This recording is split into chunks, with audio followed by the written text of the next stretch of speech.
On sort ce soir de la réunion des maires avec M. Macron à Souillac et je peux vous dire que c'était une véritable mascarade. Je suis maire de ma commune, les gens se sont mobilisés, ont rempli un cahier de doléances, ont fait plein de remarques, se sont mobilisés et m'ont mandaté pour apporter ce cahier de doléances. Et à quoi a-t-on assisté?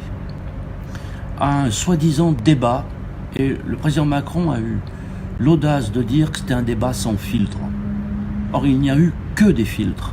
Premier filtre, aucun citoyen présent, des barrages à plus de 10 km, des contrôles d'identité dans tous les sens. Et à la fin, quand on est arrivé dans la salle, j'avais demandé à pouvoir intervenir, bien entendu. Et qui présidait le débat? Un ministre. Je ne vois pas en quoi il est indépendant pour présider un débat. Et ensuite, pour chacun des 13 départements, 2 ou 3 intervenants par département. Et qui choisissait les intervenants par département? Les préfets du département.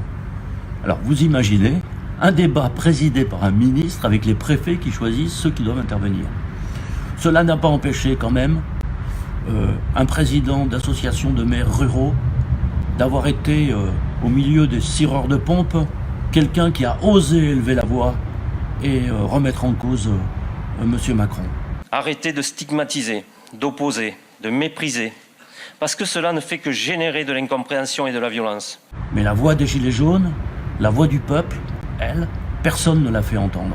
Et c'est pour Monsieur Macron un moyen de faire campagne, oui, de faire campagne, parce qu'on est dans une campagne électorale, clairement, en utilisant les moyens de l'État, des milliers de gendarmes, de policiers, tous les moyens de réception, toutes les autorités. J'étais impressionné par président de région, ministre, députés de toute la région qui étaient venus de La République En Marche, tous ces gens mobilisés pour entourer de petites centaines de maires dont une toute petite partie n'a pu parler. Donc nous avions joué le jeu. Nous avons dit nous allons répondre à l'invitation. Et les administrés de ma commune ont dit on va aller porter nos revendications. Et puis en fait, on s'aperçoit qu'il n'y a pas de débat. Donc la mobilisation des citoyens pour leurs revendications doit se poursuivre et doit se faire sous toutes les formes nécessaires, de manière pacifique. Mais ne comptez pas sur ce débat officiel pour être entendu.